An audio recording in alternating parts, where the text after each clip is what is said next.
Hey ma'am, your property has been registered. Congratulations on being a new homeowner.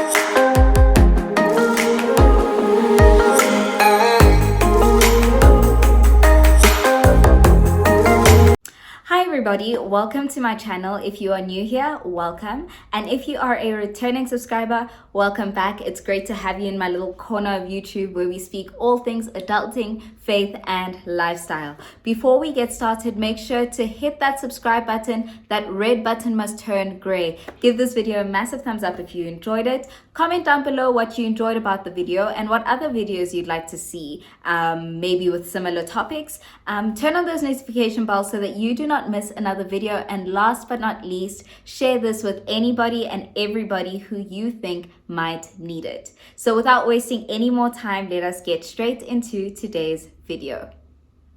So today's video is all about property. I am a first time and new homeowner. My property was registered on the 2nd of July this year. So it's been July, August, September, 3.5 months now since I have been a homeowner.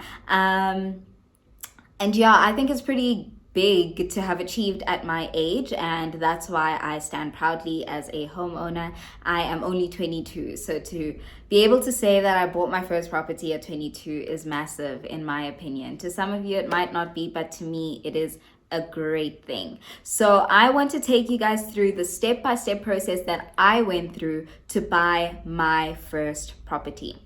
So let's get straight into it. Number one, determine your affordability. So I have access to a financial coach at work who sat with me and we went through, my income, my expenses, and all of that jazz. And we were able to determine what property or the price of a property that I could potentially afford. So with that, I used that as a gauge and I looked below that.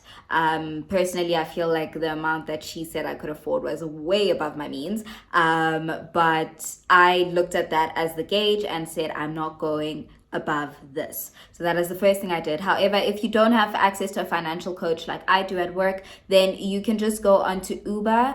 It's OOBA. I'll link the website down below. They have great blogs, number one, and number two, great tools on their website that can help you determine how much you can afford when it comes to buying a house. Also, some bank apps have it as well, where you can go into the app and put in everything that you need, and you can see how much they can give you and potentially how your bond repayment will stand based on the prime rates at that moment in time. So that's the first thing I did. I determined my affordability. The second thing I did was I checked my credit score. I made sure that my credit score was in check. Because obviously I think we all know, or I hope we all know, that if your credit score is in shambles, you are probably not going to get a home loan. The third thing I did was figure out where I want to live. Now, this is a massive thing, especially if you're buying your first property, because you've just started working like I have, so it was a massive thing. For me, it had to be in a very clever position, if I should put it like that, because you don't want to buy a property where you happen to move abroad or you get an opportunity in a different province and you struggle to find a tenant for that specific place or whatever. So you have to be very strategic about where you buy your property, not just your first one, but I think all of them. You just need to think about things like safety. You need to think about things like how far it is from a mall. You need to think about things like is it still a developing area? I'm in a place right now which is still developing. There are so many complexes that are popping up around us. And that is good for, appreciation value. Things like What else? Close to schools for those who have children.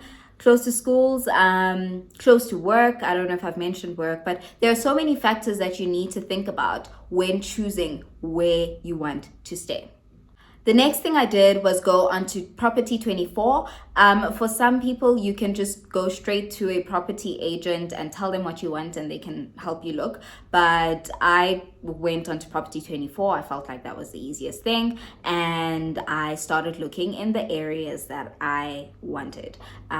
So I looked, like I had a list of the suburbs that I wouldn't mind living in, and I started searching with my affordability, and even below that, choosing if I wanted a 1-bedroom or a 2-bedroom. These are all things that you can find on Property 24, so it'll ask you all those things.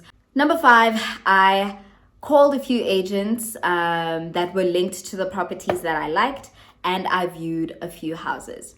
Now, this is tricky. So my advice is to view as many places as you possibly can. However, I did not follow that advice because it's really deep, but I dreamt about my place before I even viewed it. I knew that this was my place before I even came to view it. It was just a formality for me, but I knew that this place was mine. I felt it in my spirit. I didn't even have to think twice about this place. The 6th thing I did was ask questions. So during all the viewings, I made sure to ask questions. Also, go with people who have bought property before. I went with my parents, whichever parent you feel comfortable with going with. If not your parents, an aunt, a friend who has bought a property, a sibling, somebody who has bought property before who knows what to look out for. Because as a first-time buyer, you can walk in here, hey, it's so nice, and then you open the door and the door handle falls off. So you need to just go with someone who is experienced in what you are currently a beginner in. Because they can also think of questions that you wouldn't have thought of. So I ask questions, things like, why is the seller moving? You never know. There could be something happening in this place and you don't know. How are the neighbors? Are they loud? Are they old? Are they young? Ask these type of questions. Another question you could think of is questions around safety. How safe is the place? Have there been any break-ins? And hopefully the seller is very honest and open with you about these things. I'm blessed enough to have bought this place from a very honest seller. From what I know right now, I mean, I've only been living here for 2 and a bit months. So for now, she's been honest. For now, I'm yet to experience any sort of untruth or dishonesty that she has or had told us. The next thing I did was, after I had viewed all the houses that I had viewed, I reached out to the agent and told them, hey, I want to put down an offer for this house. However, one thing I must tell you, do not sign an offer to purchase if you are not sure about the place. This is not something that you can just call the agents and say, hey, I don't feel like it anymore. This is a legally binding agreement. Do not sign an offer to purchase if you are not sure about that place. Because now you're going to find yourself either being forced to buy the place and you don't want it anymore, or having to get into a whole lot of legal expenses to try and get yourself out of it. So I plead with you, it's not just some paper where you say, hey, reserve the place for me, I'm still thinking. If you are signing an offer to purchase, it's shy. Like, you better be sure about your life. After signing an offer to purchase, it's time now to apply for a home loan. Apply everywhere. I had a conversation with someone the other day and they were like, yeah, I only applied to one place and I got it and I kept it moving. And I was like, what if other places were gonna offer you something less than that? So apply to all the banks that you can think of, even the ones that you don't have bank accounts with. Apply to all of them. However, the catch here is some banks might offer you a beautiful interest rate with terms and conditions. The terms and conditions being that they'll usually ask you to move your entire life to that bank. So there was a bank that offered me an interest rate that I loved. However, there were two factors that made me not take them. Number one, they weren't giving me the full amount that I wanted. Number two, they wanted me to move my entire life to them. And the problem with the bank account that they were prescribing for me is that my bank charges were going to be like 400 and something. And right now I'm paying 100 and something for bank fees. I wasn't trying to it wasn't going to work. So just keep those things in mind. If you are going to move, inspect the bank accounts that they want you to open after you've moved to them, because the interest rate could look great, but you could be paying like 400 rand worth of bank charges on your new account with them. So just be careful of that.